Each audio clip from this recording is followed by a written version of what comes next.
Hello, everybody. Welcome back on Lit Up with Annie. Today, in this session, I'm going to begin with the literature of Old English period. So this will be a new course which I'm going to begin with on British literature, along with the history. So the ages that we go on doing in the history, I'm going to try and along with that, side by side, I'm going to pick up the literature also of that particular age. So this is our first session, and as we saw that the literature of Anglo-Saxon was much superior than the literature of Anglo-Norman. And absolutely that is true, because we have great number of pieces of literature in the Old English period. The literature of Old English period consists mainly of poetry, and that poetry falls into two categories mainly. One is the heroic Germanic style, two styles I mean to say. One is the heroic Germanic style, the other is the Christian style.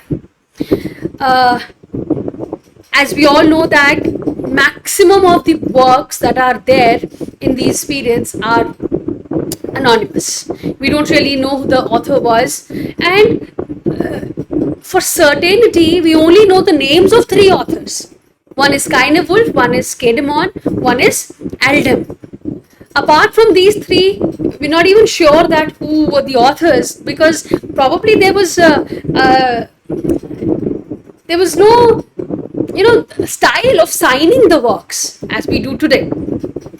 Apart from that, the features, if we look at the features of the poetry of this time, we can see that the works were very, very alliterative. Alliteration was in huge amounts found in the poetry. Then we had similes and metaphors also. And two more poetic devices that were to be found in these times were, number one is kenning. Now, what is a kenning? Kenning is it's a formulaic phrase that we use to describe one thing. I'll give you an example. You will find a lot of kennings in Beowulf. One is to talk about sea. They have used the term whale road. Whale road. So what have they done? It's a phrase. It's a formulaic phrase that describes one thing in terms of another. Right? So that's a kenning. Second one that is found is liturgies. Liturgies is a kind of an understatement. It's a dramatic understatement, and it is mainly used for ironic purposes. I will not go into detail right now. We'll do that when we do the poetic devices. Now, the superiority of the literature of this age can be seen by the revisits to this time. Many of the modern authors have gone back to the times of Old English period and talked about the literature that was there in this time. For example, you all know J.R.R. Tolkien, right? J.R.R. Tolkien describes and illustrates so many features of Old English poetry in his essay. In 1940, he wrote an essay. It was called On Translating Beowulf. And there are many, many more authors who have talked about it, especially Beowulf. So as I told you that not many names are known in this time. One name that finds mention in Bede's ecclesiastical history is Cademon. Now, Cademon's hymns are very, very famous. In Bede's ecclesiastical history, we get to know that Cademon, before being a monk, so he was a monk, but before being a monk, he was a herdsman. And he had no relation whatsoever with this religious things.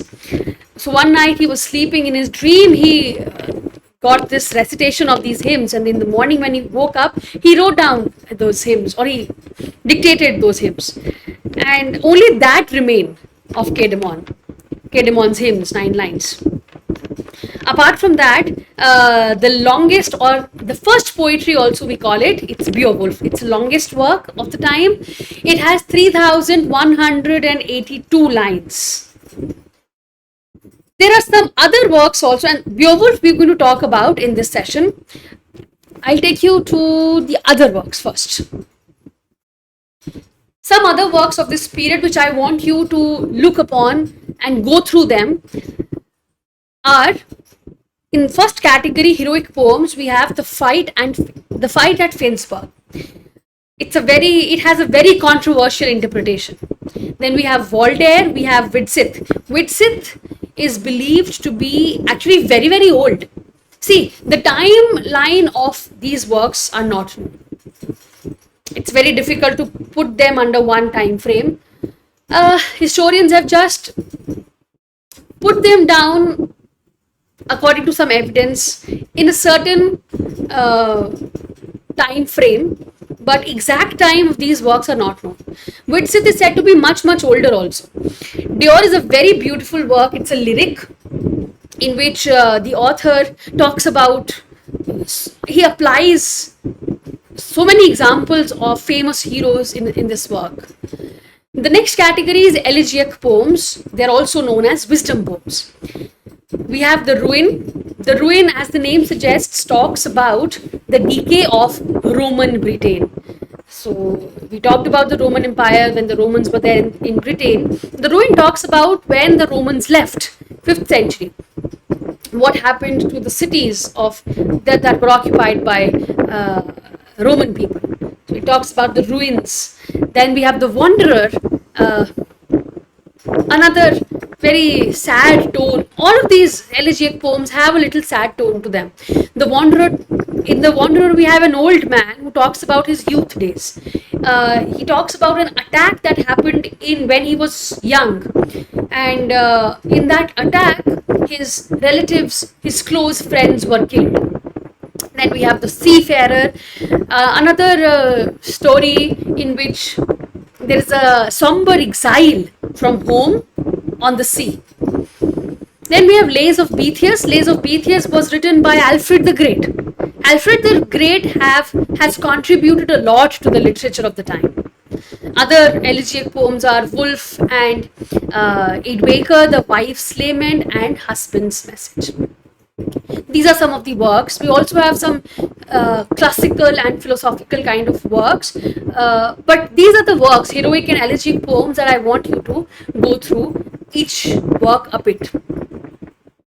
Now, I will take you to Beowulf. So, Beowulf. Beowulf has a prologue. The prologue is not very essential part of the story, but it does give a reference to Scyld. Scyld, who was the king of Spear Danes. Now remember that there are actually two Beowulfs in the work. We have reference to two Beowulfs. One is Beow or Beowulf. It's a character in the poem, but not the hero of the work. He was an early Danish king, the son of Scyld. Scyld, that we just saw, we have the mention of Scyld in the prologue. Beowulf, who's the eponymous hero of this work, is the son of Egthia.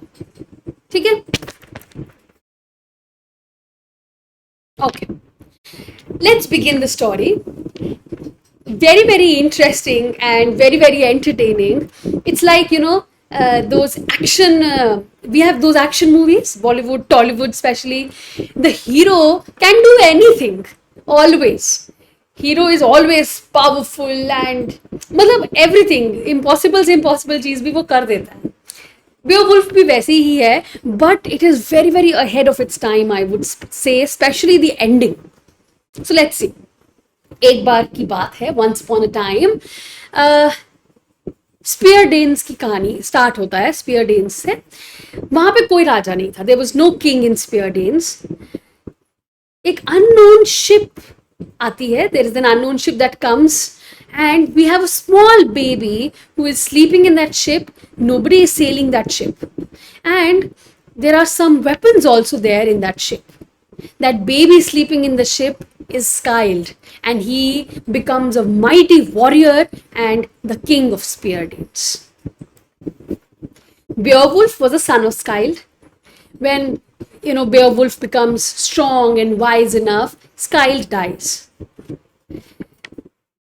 Then we have Danes. One is spear Danes, one is Danes. One of the descendants of Skald was Hrothgar. Hrothgar was the king of Danes. Please note down. And here begins the story of actual Beowulf, the eponymous hero. And we'll talk about Danes now. Now, in Danes, Hrothgar had built a hall. It was like a party hall. All the people of Danes, the warriors, would come to the hall in the evening. Whatever tiredness they have, they would let it go away by eating, drinking, singing, and every day they would come to the hall. But once what happened, there came a monster. The name of the monster was Grendel. He came to the hall and he killed 30 warriors who were sleeping in the hall, and he ate them all. He carried their bodies to eat them. And this did not stop at one night. Grendel kept coming for 12 years. Grendel was on repeat mode. He was binge eating the people. Well, this is dark comedy. So this kept on happening. People were so scared. People stopped going to the hall built by Hrothgar, and people became very, very sad. They did not know what to do. The story of this Grendel, it passed across seas, and it reached the land of Geats. Land of Geats में Beowulf used to live. Beowulf lived with his uncle. The uncle was King Hygelac. And Beowulf was a very, very brave, very, very strong man. He was a mighty swimmer. Now imagine, from land of Geats, he would reach the land of Danes by swimming, along with his companions.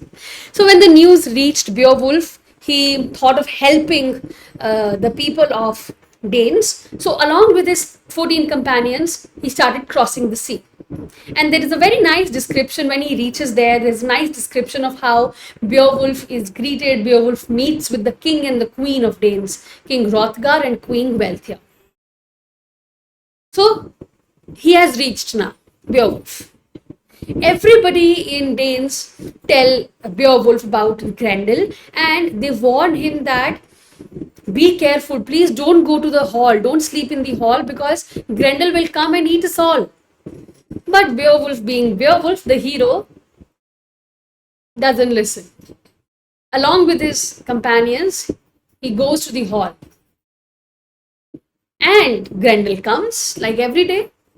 When Grendel sees in the hall people sleeping, oh my god, he is happy.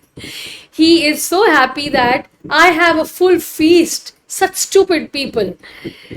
Beowulf and his companions, they're waiting there without any weapons for Grendel. They have no idea who Grendel is.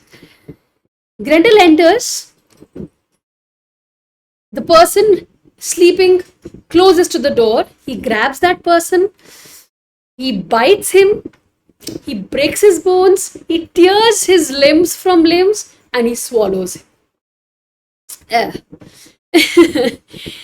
I don't even know why Beowulf was not sleeping nearest to the door, why they had to sacrifice one person. Next sleeping in the hall is Beowulf. Grendel reaches Beowulf. Beowulf, of course, he's not sleeping, and he clutches the claws of Grendel in a grip of steel. I mean, very, very strong grip Beowulf has. Grendel at first tries to, take it away, but he's terrified because he's not able to move. He roars and he starts jerking his arm, but nothing happens. What will happen? Just imagine. When he's jerking his arm, the arm comes off and it's all blood, and Grendel runs back to the sea to die. Everybody is overjoyed in Danes. Grendel, coming for 12 years, is now dead. People are celebrating. People once again come to the hall, they drink, eat, they sing, and they are exchanging gifts and everything. But it doesn't stop. This was the first battle. Now begins the second battle. Grendel's mother comes to take revenge. She is so angry, she's so sad because her son has died. So she's come to take revenge now. Everybody is there in the hall. She comes, she grabs Aschere. Aschere is the friend and advisor of the king and takes Aschere along with her. Beowulf tries to track her down. So he goes to the sea, he jumps into the sea and floating and drowning and sinking, he reaches the bottom. He has never been there. So he reaches the bottom and there is a cave there, unka monsters ka. So Grendel's mother grabs Beowulf, takes him to the cave. All the sea monsters swarm him from behind. Beowulf. Nothing is working on this mother. No weapon works. No weapon harms the mother. And Grendel's mother, she is crushing Beowulf down, tries to harm him with a sword, but Beowulf is wearing this armor and उसको कुछ भी नहीं होता है. Armor उसको बचा लेता है. So then Beowulf, उसी cave में there is a sword, a magic sword, and Beowulf's eyes catches the sight of that sword, and immediately he knows that this is the sword that is going to kill the monster. But it is extremely heavy for any human to hold. But a Beowulf human thodi hai, is superhuman. It's too heavy, but he struggles and he brings a crushing blow upon the monster's neck. The Grendel's mother, she falls and the fight is won. In entire cave, there are a lot of treasures, but Beowulf doesn't care about the treasure. He is the hero after all. He sees Grendel's body lying down, and of course he wants to remove the terror from the people, so he brings the sword and he gives a blow to Grendel's neck also to take the head. As soon as the sword touches Grendel's poisonous blood, it melts. Such impure blood, imagine. But he takes the head and he goes back like a hero.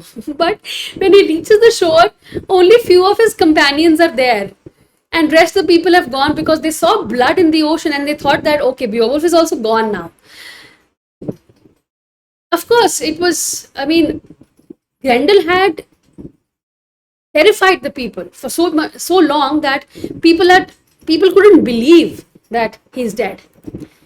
But the faithful band of people and Beowulf finally takes the head and they go to the hall and people are overjoyed at the news.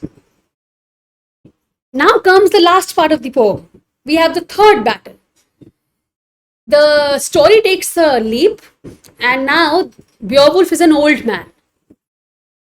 In the last part of the poem, what happens is, there is a mountain and there is a cave of treasures, hidden treasures among the mountains. There is a fire dragon who is keeping a watch over that hidden treasure.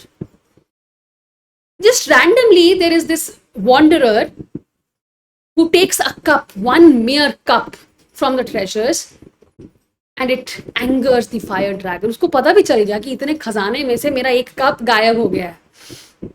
He's so angry that he belches forth fire and smoke everywhere. He reaches the nearest village and he leaves a trail of death and terror behind. He kills people in anger. So of course Beowulf has to come save people from this terror. Beowulf enters. As soon as Beowulf enters the dragon's cave, he's illuminated. He sees that his death is near. And this part is very sad actually. Now Beowulf knows that he's going to die, but he fights like a hero and he kills the dragon, but he's hurt in the process.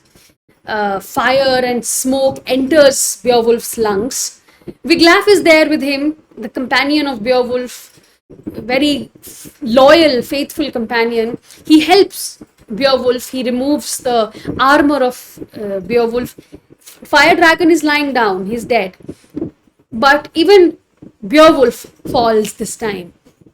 And he asks Wiglaf to get the treasures. Wiglaf also doesn't care much about the treasures, but he gets them and he puts all of the treasures at the feet of Beowulf. Beowulf is happy. He's happy because he thinks that even at death, I am bringing more riches for people.